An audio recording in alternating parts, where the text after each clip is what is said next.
নমস্কার বন্ধুরা, Bengal fusion web চ্যানেলের পর্দায় আমি জিনি আবার একটা নতুন পর্বে তোমাদের সকলকে স্বাগত জানাই।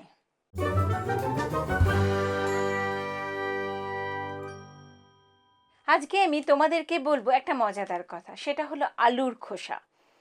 আলুর খোসা সবসময় আমরা কিন্তু ফেলেই দিই, খুব একটা সেটা ব্যবহার করি না।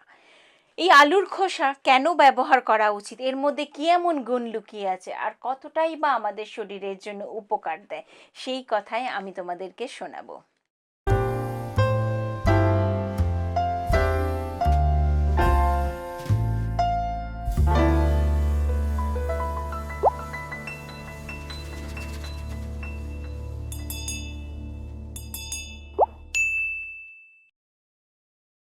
আলুর খোসার গুরুত্ব আমি বুঝেছিলাম লকডাউনের সময়।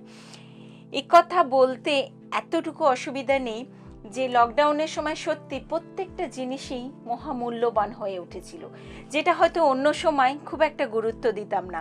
আমার মনে আছে আমি রান্না করার সময় যে আলুটা কাটতাম, খোসাটা খুব ভালো করে রেখে দিতাম এবং তারপরে সেটাকে খুব ভালো করে ধুয়ে নিতাম, কারণ আজকাল এমন কিছু জিনিস ব্যবহার করা হচ্ছে, রং বলো আর যাই বলো না কেন, তার মধ্যে কি আছে নিজেরাই জানি না, তাই ধুয়ে নেওয়াটা খুব ভালো করে ধুয়ে পরিষ্কার করে নেওয়াটা খুব দরকার। আর এই আলুর খোসাটাকে আগে আমি কিন্তু সত্যিই খাইনি। আলুর খোসাটাকে কালো জিরে শুকনো লঙ্কা দিয়ে যখন ভেজে নিতাম এবং গরম গরম ভাতের সঙ্গে সেটা খেতাম, দারুণ লাগতো। আমি জানি অনেকেই আলুর খোসা ভাজা খায় এবং সেটা শুধু শরীরের জন্য ভালো তাই নয়, ওটা সুস্বাদুও, সত্যিই খেতে ভালো। কারণ লকডাউনের সময় আমি আলুর খোসা ভাজা খাওয়াটা শিখেছিলাম। তার মধ্যে যদি একটু পোস্ত ছড়িয়ে দেওয়া হয় না, তাহলে তার কথাই নেই। তবে হ্যাঁ, তখনই আমার মনে হয়েছিল যে আলুর খোসা তো খাচ্ছি, এটার কি সত্যিই কোনো উপকারিতা আছে? আছে, এর অনেক উপকারিতা আছে। রোজ রোজ আমরা যখন রান্না করি, আর আলু হচ্ছে এমনই একটা সবজি যে সবজিটাকে বলা হয় সবজির মধ্যে রাজা। কারণ এই সবজিটা এমনই একটা সবজি যেটা যার সঙ্গে মিশিয়ে দেবে তার মতনই হয়ে যাবে। তুমি মাংসের মধ্যেও দিতে পারো, তুমি ছ্যাঁচড়ার মধ্যেও দিতে পারো, আবার এমনি তরকারিতেও দিতে পারো, অথবা যারই মধ্যে দাও না কেন, ভাজাই বলো সেদ্ধ বলো, বিভিন্ন রকম পদের রান্না করা যায় এই আলু দিয়ে। তাই আলুটা কিন্তু কম বেশি সব বাড়িতেই লাগে, রোজই লাগে বলতে পারো। আলুর খোসা আমরা ফেলে দিই, সেই কারণেই বলছি আর ফেলো না, কারণ আলুর খোসারও অনেক গুণ আছে।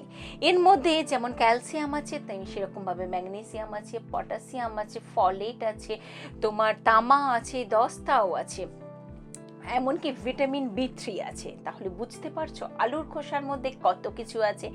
এই আলুর খোসা সবার এমনিতেই আলু জানি আমাদের ত্বকের জন্য খুব কাজের, ঠিক আলুর খোসাটাও অতটাই কাজে আমাদের ত্বকের জন্য। তুমি আলুর খোসাটাকে, শুধুমাত্র খোসাটাকে থেতলে নিয়েও কিন্তু মুখের মধ্যে লাগাতে পারো, অথবা আলুর খোসাটাকে একটু জলের মধ্যে ভালো করে ধুয়ে নিয়ে, খুব ভালো করে ধুয়ে নিয়ে জলের মধ্যে ফুটিয়ে নিয়ে সেই যে জলটা তৈরি হলো সেটা একটা শিশির মধ্যে ফ্রিজে রেখে দিয়ে তুমি যদি ওটা তুলো দিয়ে ভিজিয়ে মুখটাকে রেগুলার পরিষ্কার করো, তাহলে ব্রণের সমস্যা হবে না, রিঙ্কেলের সমস্যা হবে না, ব্ল্যাক হেডস, হোয়াইট হেডস সবই কিন্তু খুব ভালোভাবে পরিষ্কার হয়ে যাবে।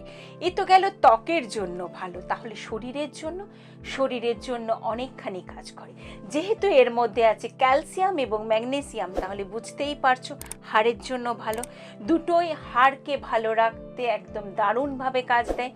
কাজেই তুমি হাড়ের ক্ষয় রোধ করার জন্য, আর্থাইটিসের যাদের সমস্যা আছে তাদের ক্ষেত্রে এই আলুর খোসা কিন্তু অত্যন্ত ভালো। যারা সুগারের সমস্যায় ভুগছো, যারা ডায়াবেটিস রোগী, যারা আলু খেতে খুব একটা পারো না, তারা কিন্তু আলুর খোসাটাকে খেতে পারো, কারণ আলুর খোসা খেলে খুব একটা তাদের সেক্ষেত্রে অসুবিধা হবে না। এমনকি রক্তচাপকে নিয়ন্ত্রণ করতে পারে এই আলুর খোসা। এটা কোলেস্ট্রলটাকে কন্ট্রোল করে, হার্টকে ভালো রাখতে সাহায্য করে। তাহলে বুঝতে পারছো কতটা কাজ করে, আমাদের শরীরকে কতখানি ভালো রাখতে সাহায্য করে আলুর খোসা। এমনকি অনেকে বলে ক্যান্সারের ঝুঁকিও কমায় কিন্তু আলুর খোসা। তবে বারবার করে বলে দিচ্ছি, সেই খোসাটাকে খুব ভালো করে পরিষ্কার করে, কোনো রকম যেন কিছু না থাকে, কারণ এমন কিছু অসাধু ব্যবসায়ী নিজেদের স্বার্থ চরিতার্থ করার জন্য অনেক কিছু মেশাচ্ছে বিভিন্ন রকম সবজির ওপরে। তাই সেই ব্যাপারে সচেতন হয়েই কিন্তু আলুর খোসাটাকে ব্যবহার করবে। আমি প্রত্যেক দিনই প্রত্যেকটা কথা তোমাদের বলি যাতে সেই সচেতনতা তোমাদের মধ্যেও থাকে। শুধু তোমাদের মধ্যে থাকলেই হবে না, তোমরা আরও অনেক জনের মধ্যে এটাকে শেয়ার করো, যাতে অনেকেই জানতে পারে ফেলে দিচ্ছি যে জিনিসটা আমরা রোজ, সেটারও অনেক গুণ আছে। কোনো জিনিসই ফেলনা নয়, বেঙ্গল ফিউশনের দৌলতে সেটা তোমরা জেনেই গেছো। ভালো থেকো বন্ধুরা, নমস্কার।